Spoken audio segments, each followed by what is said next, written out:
பிள்ளைகளா இன்னைக்கு பார்க்க போகிற கிளாஸ் வந்து சயின்ஸில் ஃபஸ்ட் சாப்டரில் ஃபஸ்ட்டு கொஸ்டின் பார்க்க போகிறோம். ஃபஸ்ட் சாப்டர் என்னது? மோஷன், இயக்க விதிகள். சரிங்களா? சரிதானே? Law of motion. சரிதான். சரி, ரைட். இப்போது அதில் ஃபஸ்ட்டு கொஸ்டின் நம்ம என்ன பார்க்க போகிறோம்னா, ஒவ்வொரு 2 மார்க்ஸு 5 மார்க்ஸு 1 by 1 பார்க்க போகிறோம். சரிங்களா? எக்ஸாம் பேஸஸில் தான் உங்களுக்கு எப்படி வந்து அந்த கொஸ்டினை வந்து அண்டர்ஸ்டாண்ட் பண்ணி அதை படித்து, ஏன்னா மனப்பாடம் பண்ணிங்கன்னா இது லாங் ப்ராசஸ். ஒரு வருஷம் பார்த்தீங்களா, ஒரு வருஷத்துக்குள்ளே கன்ஃபார்மாக அது மறக்கும். ஸோ திரும்ப ரிவிஷன் பண்ணிகிட்டே இருக்க வேண்டியது இருக்கும். அது படிக்கும்போது ஒரே தடவையிலேயே முடிஞ்ச அளவுக்கு அதை வந்து புரிஞ்சு படிச்சிட்டிங்கன்னா நமக்கு வந்து அதை கேரியன் பண்ணி கொண்டு போகிறதுக்கு ஒரு வருஷத்துக்கு ஈஸியாக இருக்கும். இப்போ ஏதோ ஒரு கொஸ்டின் கேட்காங்கன்னா அந்த கொஸ்டினை வந்து உங்களுக்கு அந்த அதில் உள்ள இம்பார்ட்டன்ட், அதாவது கொஸ்டின் ஃபுல்லாக ஞாபகம் வராட்டாலுமே அதில் இருக்கிற இம்பார்ட்டன்ஸான முக்கியமான வார்த்தைகள் ஞாபகம் வரும்போது நீ அதை வச்சு அதை கோர்வையாகவே எழுத முடியும். ஆனால் நம்ம வந்து ரிப்பீட்டட் ரிவிஷன் பண்ணி அதை நம்ம திருப்பி நம்ம பார்த்து எழுதி பார்க்கும்போது அது ஈஸியாக மண்டையில் ஏறிடும். ஆனால் வந்து அண்டர்ஸ்டாண்ட் பண்ணி படிக்கும்போது அதை கேரி பண்ணி கொண்டு போகிறது நல்லாயிருக்கும். இல்லைனா நீங்கள் ஃபஸ்ட் சாப்டர் படிப்பீங்க, ஒரு குவார்ட்லி வரைக்கும் நம்ம ரிவிஷன் பண்ணோம்னு வச்சுக்கோங்களேன். ஆஃப்டர் தட் நம்ம அடுத்து செகண்ட் மிட் டேர்முக்கு போது மறந்து போயிடும். அடுத்த ஹாஃப் இயர்லிக்கு போது புதுசாக படிக்கிற மாதிரி இருக்கும். அந்த இது இருக்கக்கூடாது. ஸோ நம்ம வந்து இது ஒரு புது முயற்சியாக எடுத்து இந்த மாதிரி ட்ரை பண்ணுவோம் அப்படின்றதுக்காக தான் இதை நம்ம ப்ராசஸ் பண்ணி கொண்டு போகிறோம். இது கண்டிப்பாக உங்களுக்கு யூஸ்ஃபுல்லாக இருக்கும். சரிங்களா? இது வரைக்கும் நம்மள்ட்ட வந்து படித்த பிள்ளைகளுக்கெலாம் வந்து இந்த ப்ராசஸில் தான் பண்ணியிருக்கோம். இது ஈஸியாக இருக்கும். இப்போ இது யூடியூப் மூலயமா கொண்டு வரேன். சரி, நீங்கள் முயற்சி பண்ணி பாருங்கள். இதில் ஏதாவது சந்தேகம் இருந்தது, இல்லை ஏதாவது சஜெக்ஷன் இருக்குது, இப்படி பண்ணலாம்னு இருந்ததுன்னா நீங்கள் சொல்லுங்கள். நம்ம அதுக்கேற்றாப்புல சேஞ்சஸ் பண்ணிக்கலாம். சரி, ரைட். இப்போ வாட் இஸ் இனேஷியா அண்ட் இட்ஸ் டைப்ஸ்? நிலைமம் என்றால் என்ன, அதன் வகைகள், இதுதான் தமிழில் இருக்கும். சரிங்களா? இப்போ என்னென்னு பார்ப்போம்.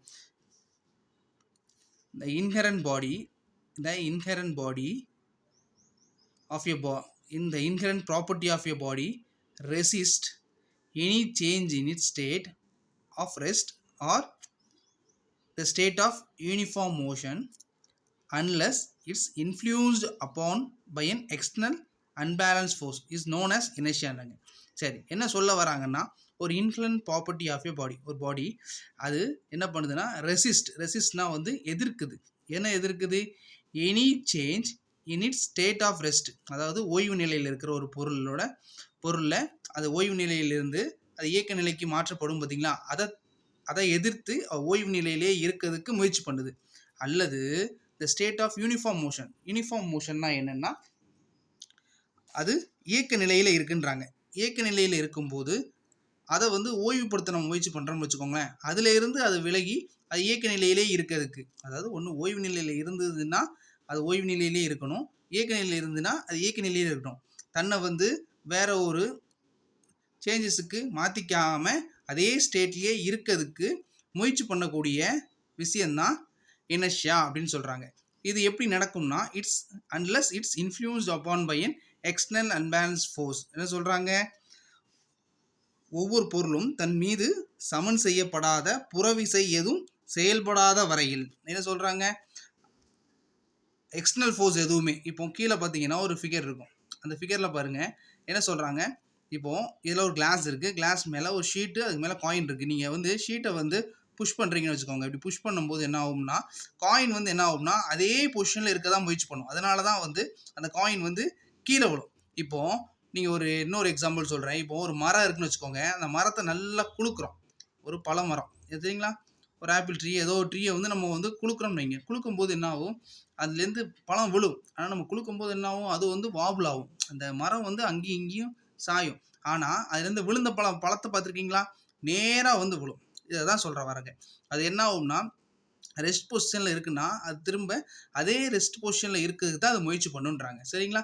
The inherent property of a body to resist any change in its state of rest or the state of uniform motion unless it is influenced upon by an external unbalanced force.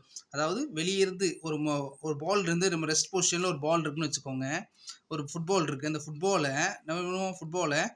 ஃபுட்பாலை kick பண்ண முயற்சி பண்ணுவோம். Kick பண்ணுற வரைக்கும் அந்த பொருள் என்ன வரும், ரெஸ்ட்லேயே இருக்கும் பார்த்தீங்களா. அந்த கிக் பண்ணுற பார்த்தீங்களா, அதுதான் எக்ஸ்டர்னல் ஃபோர்ஸ்னு சொல்கிறாங்க. இந்த இதில் வந்து நம்ம இந்த ஃபிங்கர் தள்ளி விட்றாங்க பார்த்தீங்களா, இதை தான் எக்ஸ்டர்னல் ஃபோர்ஸ்னு சொல்கிறாங்க. இன்ஃப்ளூயன்ஸ்னால் அதன்படியாக. ஸோ இதை தான் என்னன்னு சொல்கிறாங்கன்னா இனர்ஷியான்னு சொல்கிறாங்க. சரிங்களா? இனர்ஷியா தமிழ் என்னது? நிலைமம். அதாவது ஒரு ஓய்வு நிலையில் இருக்கக்கூடியதோ அல்லது நேர்கோட்டு இயக்கத்தையோ அதை எதிர்க்கும் தன்மை ரெசிஸ்ட்னா எதிர்க்கும் பண்பு. ஸோ ரெசிஸ்ட் எதிர்க்கும் தன்மையே நிலைமம் இனர்ஷியா அப்படின்னு சொல்கிறாங்க. சரிங்களா? இது புரிஞ்சிருக்கும்னு நான் நம்புகிறேன். செகண்ட் கொஸ்டினில்